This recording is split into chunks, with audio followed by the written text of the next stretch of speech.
오늘 12월 16일 전국적으로 지금 매서운 한파가 몰아닥치고 있는데요. 무주 산골에 있는 태권도원에는 더 체감 온도가 더 춥겠죠. 오늘 그 태권도원에 대해서 집중적으로 다루려고 합니다.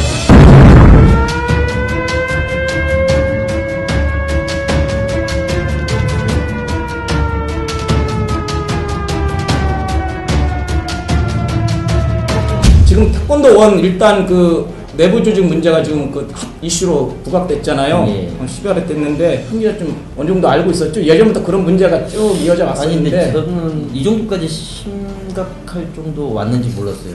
솔직히. 네. 이제 딱 10년 됐어요. 네. 그간의 지능재단은 다른 태권도 단체와 달리 조용했잖아요. 네. 조용했고 인적 자원들이 대부분 관료 출신들, 그리고 태권도계가 아닌 이제 태권도 계통의 사람들이다 보니까 비교적 성격들이 좀 온순하고 뭐 좀 잡음이 별로 없었는데, 지능재단이 2013년 3월에 이제 전 직원들이 이제 남대문에서 이제 거기에 갔고, 이 과정에서 이 서울에 있던 근무자들이 상당 부분이 거의 이제 줄퇴사를 했어요. 그렇죠. 왜냐면은 가족이 있는 사람들은 가족들이 무주로 가냐? 거의 대부분 90%가 안 간단 말이죠. 왜냐하면 자녀 교육이라든지 여러 가지 생활권들이 서울에 이미 갖춰져 있기 때문에. 근데 이런 과정과 어떤 고충들로 인해서 줄 퇴사가 이루어졌습니다. 그렇죠. 여기는 현실적인 거에 대해 퇴사였어요. 네. 자, 그리고 나서 6월에 이제 태권도원이 정상적으로 이제 시범 운영, 이제 거의 한 9월부터 이제 시범 운영에 이제 들어갔는데, 이 과정에서 이제 뭐 일부 부서는 주말에 더 일을 많이 하고, 뭐 밤샘에, 뭐 철야에, 뭐 계속 그렇게 이제 지금까지 돌아오고 있습니다. 네. 이 과정에서 이제 직원들이 또 많이 갈렸어요. 한 20명 가까이가 지금 퇴사를 했고, 그만큼 또 20명이 들어왔어요. 그래서 이제 저도 이제 그 알아봤는데, 이거 한혜정 기자 얘기한 것처럼 20명의 그 직원들이 퇴사했죠. 그리고 아직 지금도 퇴사 의사를 밝힌 사람이 한 2-3명 더 있는 걸로. 아직도 더 있고, 이제 그러니까 이 중에 이제 이유가 뭐냐? 그렇죠. 그 여전히 이유 중에 상당한 갈등은 이제 본 거주지가 네. 이제 다른 지역이죠. 속된 말로 능력 없는 사람 지금 남아있다는 말도 있어요. 네, 그러니까 일부는 이제 막, 그리고 계속 이직을 또 준비도 하고 있고. 근데 거기에 지금 플러스 뭐냐? 그러니까 그만큼 상황이 열악하다는 거예요. 그리고 또 한 가지가 뭐 있느냐면 그 심리적인 어떤 그 위축감, 그렇죠. 우울증도 있는 것 같아요. 이 젊은 사람들 일단 취직 때문에 내가 문화체육관광부 산하 공공기관인 태권도원에 취직을 했구나, 이런 자부심으로 막상 기분이 좋아서 내려갔는데 한 몇 달 있다 보니까 뭐 야근, 잔업 많은 데다가 그렇죠. 또 이 젊은 이 퇴기 만한 사람들은 그 내원병이 좀 있거든요. 이게 수도권에서 이렇게 퇴근하고 나면은 반짝반짝 내원거리는데 삼겹살도 좀 먹고 노래방도 좀 가고 싶고, 이게 직원들하고 어울려야 되는데 이 잔업 야근 맞추고서 쑥 나와버리면 어두컴컴한 산골에 있다 보니까 이 어떤 근데 거기가 굉장히 또 정막하잖아요. 그러니까 저희처럼 가끔 가는 사람들은 공기도 좋고 이렇게 와 좋겠다라고 그렇지. 하지만 네. 거기에서 늘 사는 사람은 얼마나 고통스럽겠냐 이거예요. 그렇죠. 그럼 지금 퇴직한 직원 왜 퇴직했는지 한번 들어보겠습니다. 바로 전화하네요. 여보세요? 네. 여보세요? 예, 안녕하세요. 서성원 기자입니다. 네, 안녕하세요. 인터넷 방송 김국구조 태권도를 하고 있는데, 그 태권도원의 그 열악한 근무 환경과 그 조직의 어떤 그 폐쇄성에 대해서 요즘 큰 이슈가 되고 있거든요. 직원들이 이렇게 왜 이렇게 그 퇴사를 많이 하는지 그 근본적인 이유 좀 궁금하네요. 예, 물론 이제 업무가 좀 과다한 게 지금 많이 누적되어 있는 것도 사실이기도 한데, 네. 또 하나는 뭐 직원들 근무 여건 자체가 뭐 열악한 것도 사실이긴 해요. 네. 근데 이제 예를 들어 특정 부서 같은 경우에는 네. 상당히 네. 부하 직원한테 부당한 그 처우를 하고 있는 부서가 있기도 하고, 즐겁게 일할 수 있는 근무 환경이 안 되는 부분이 많이 있습니다. 그럼 간부급 직원들의 어떤 권위의식과 막말로 직원들이 정신적인 스트레스를 좀 많이 받는다, 이러한 정신적인 스트레스를 받다 보니까 퇴사를 하는데 어느 정도 영향을 미친다, 뭐 이런 그 제보가 있거든요. 예를 들어서 조금 제가 설명을 드리면, 네. 공공기관에 보고 시스템들이 있어요. 네. 예를 들어서 일일 상황이나 아니면 뭐 휴가나 아니면 근무 근무 상황 자체를 보고하는 시스템들이 있는데 예. 이런 시스템들을 이제 통제를 위해서 사용하는 분도 계시고 네. 예를 들어서 반차나 아니면 점심시간이나 아니면 퇴근 후에 생활을 관리를 한다거나 네. 또 회사 직장 안에서의 어떤 그 행동 규제를 너무 심하게 해서 네. 이게 어디 군대인지 아닌지 좀 야근하면서 라면도 제대로 못 먹었던 경우도 있어요. 간부장 그 부장의 눈치 때문에요.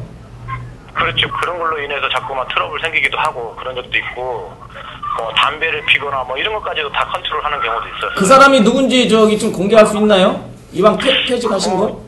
태권도원에서는 가장 큰 조직이 부서고요. 아, 그럼 교육부네요? 그 인원도 많고. 그럼 교육부 말씀하시네. 그다음에 어쨌든 그런 어떤 태권도원에서 가장 중추적인 부서이긴 합니다. 예. 아, 그러면 딱 나오네요, 그러면. 또 하나는 이제 타 부서와 업무 공조를 전혀 못하게 차단을 시켜요. 예. 부서와의 업무 영역이라는 이름으로 네. 이거는 우리 부서 영역이 아니니 네. 절대 이제 그 타 부서를 협조하지 못하게끔 이제 유도를 하시는 분도 계시고 업무가 상당히 단절되는 경우도 많이 있죠. 그 다음에 심지어는 좀 퇴근 후에 사적으로도 좀 유대관계를 못하게끔 금지시키기도 하고. 아, 그러면 그 생활을 통제도 하고 그런 모양이네요. 그렇죠. 상당히 그런 부분들이 강했던 것 같아요. 그리고 제가 이제 몇몇 그 취재를 하는 과정에서 이제 보니까 일을 한꺼번에 몰아준다거나 아예 그냥 일을 아예 주지 않는다든가 어떤 따돌림을 시킨다든가 그런 일도 있었나요? 그렇죠. 그렇게 좀 그런 식으로 해서 직원들 조금 그 관리를 통제를 하게 되는 경우도 있어요. 그래서 예. 예를 들어서 업무를 할 때 과도한 업무를 준다거나 아니면 아예 업무를 주지 않는다거나 이런 식으로 해서 상당히 좀 직원들한테 좀 자기 자존감, 개인적인 자존감을 조금 자괴감에 빠지게 만들기도 하죠. 오히려 이거를 좀 전화위복으로 해서 좀 잘 될 수 있는 솔루션이 있다면 뭐가 있을까요? 글쎄요, 이게 그 어떤 솔루션보다는 조직 문화 자체가 상당히 폐쇄적이고 경직돼 있어요. 네. 근데 그게 사실은 전반적인 그 문화라기보다는 네. 특정 몇몇 간부들에 의해서 그런 분위기가 만들어진 것 같긴 해요. 예. 차라리 그러면은 솔루션이 특정 직원 간부들이 그만둬야 되는 건가요? 그러면 그만둔다고 해서 이게 나아지진 않을까요? 저는 이쯤에서 조금 인사를 가지고 계신 분들이 좀 큰 결정을 좀 내려야 하지 않나. 예, 저는 개인적으로는 그렇게 생각합니다. 인사 조치를 했으면 하는 입장이시네요. 그렇죠? 예, 정말로 그 직원들을 통합시킬 수 있고 좀 소통이 잘 돼서 조직 문화가 좀 밝은 문화로 좀 바뀌어서 일을 할 수 있는 여건. 네. 그게 어떤 솔루션으로 해결될 부분은 아닌 것 같고요. 네.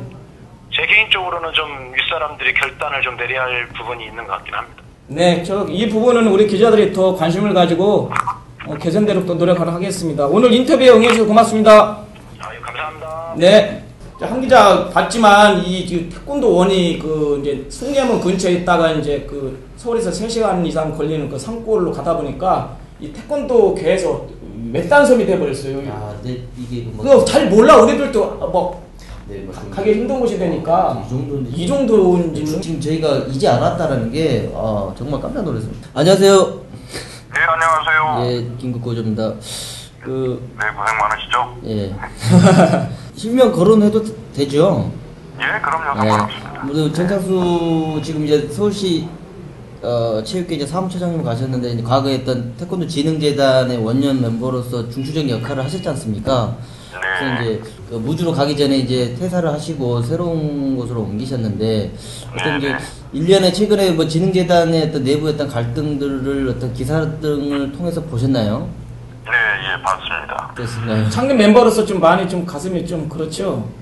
예, 먼저 말씀하셨습니다만 태권도 진흥재단 창립 멤버로서 네. 최근 쟁점이 되고 있는 이 태권도원과 관련한 문제들을 접하면서 네. 사실 많은 태권도인들에게 부끄럽고 죄송스러운 마음을 금할 길이 없습니다. 네. 그래서 아울러서 이런 상황에 대해서 상당한 책임을 또 제가 가지고 있고 또 이미 퇴직했지만 다른 체육단체에서 일하고 있는 사람이 과거 근무했던 조직에 대해서 이렇다 저렇다 이야기하는 것이 과연 적절한 것인지 예. 그리고 여기에 대한 부담이 좀 있는 것도 사실입니다. 그렇지만은 어쨌든 어렵고 힘든 여건에서도 저희 초창기 동료들과 함께 태권도원의 미래를 함께 만들어 나가면서 웃고 울었던 그런 지난 8년의 시절을 생각한다면 자금의 이러한 상황들을 그냥 모르는 척 외면하고 도망쳐서는 안 된다는 생각에 이렇게 인터뷰에 응하게 됐습니다. 그래서 오늘 제가 드리는 말씀이 태권도원의 뭐 허물을 들춰내고 특정인을 비난하고자 하는 것이 아니라 새로운 태권도원의 미래를 위한 작은 충원임을 태권도인 여러분께서는 이해를 해주셨으면 감사하겠습니다. 네.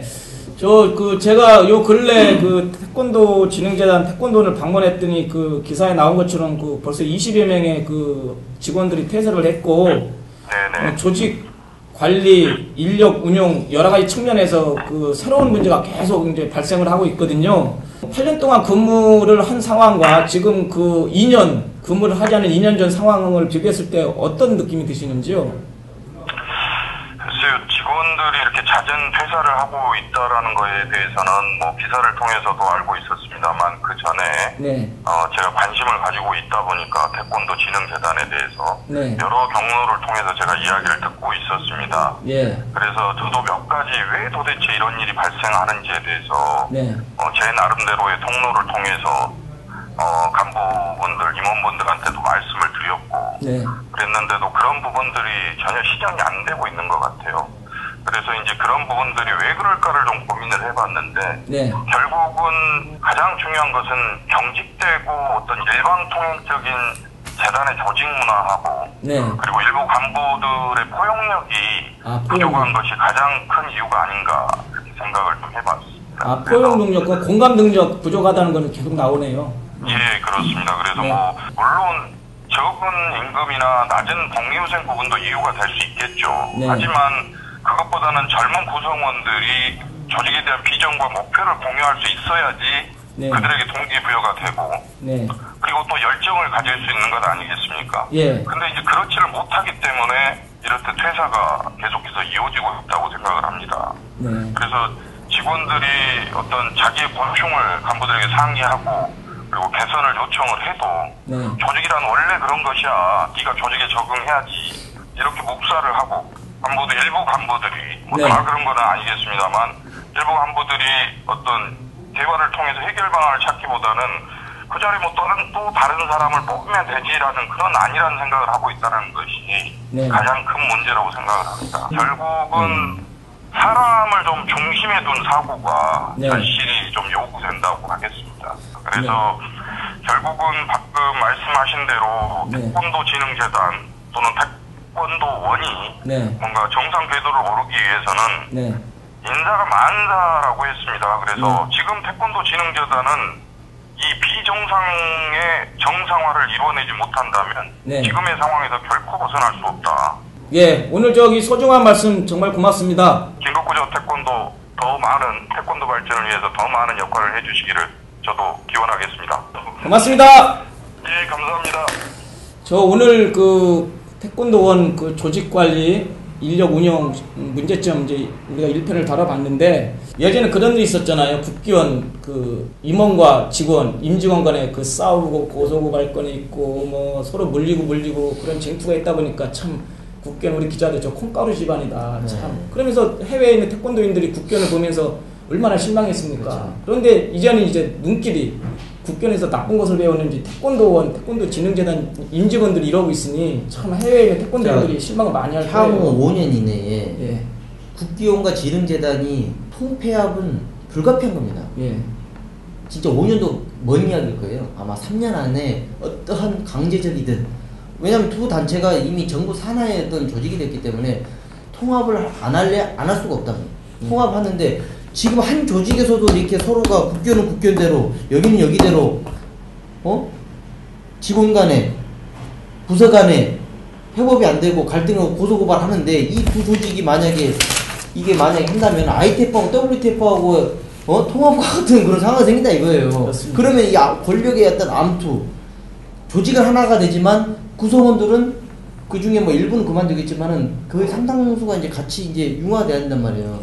어떻게 할 거냐 이거예요. 그러니까요. 그리고 국무조정실에 그래서 지난주 월요일날 이번 주 월요일인가요? 아무튼 감사가 시작됐어요. 그러니까 오늘 제가 또 확인해 보니까 왜 국무조정실에서 감사? 연례적인 감사는 아니라고 이제 진흥재단에서 자체적으로는 그냥 통상적인 그냥 감사다고 하는데 오늘 다른 데 제가 확인해 보니까 정기 감사는 아니고 어떤 뭔가의 어떤 제보 내지는 어떤 그냥 하는 건 아니다. 국무조정실이 그렇게 한가하지 않다.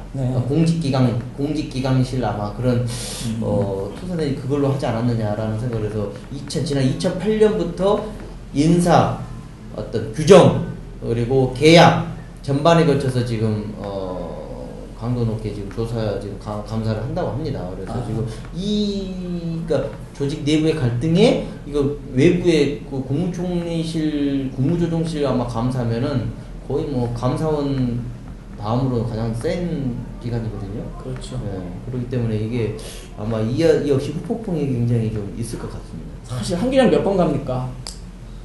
작년엔 뭐 있어야지 가니까. 그렇죠. 네. 그래서 가끔 한번 우리 기자회 또 가끔 거기서 한 번씩 하면서 한 번씩 이렇게 좀 둘러봤으면 좋겠어요. 무슨 일이 벌어지는지 도통 잘 모르니까. 사무실을 거기를 두고 그럴까요? 한 명씩 계속 수매하면서 출입을 풀을 돌릴까요?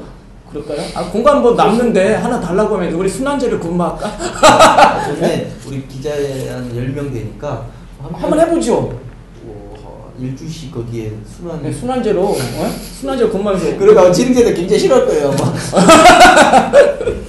한 기자 마무리로 결론 좀 내려주시죠. 태권도 단체 여러 단체가 있지만 진흥재단 같은 경우는 정말 할 일이 숙제가 많이 밀려 있는 거예요. 네. 숙제가 근데 이제 시작도 안 해서 어떤 국기원, 대한태권도협회, 세계연맹 욕할 거 많이 있고 니네들은 뭐 잘하긴 하지만 거기는 이미 그간 쌓아놓은 여러 가지가 다 있단 말이에요. 네. 뭐 재산도 있고 쉽게 말해서 재산도 있고 좀 지금은 이러지만 또 다 합심하면 또 할 수 있는 것들이 있지만 진흥재단은 말 그대로 앞으로 채워야 될 그러니까 하드웨어만 이제 소프트웨어도 없고 좀 해야 될 회사입니다. 그러니까 직원들 간의 어떤 지금 다투고 해야 될 시간 자체가 그건 낭비라고 봅니다. 그래서 그렇죠.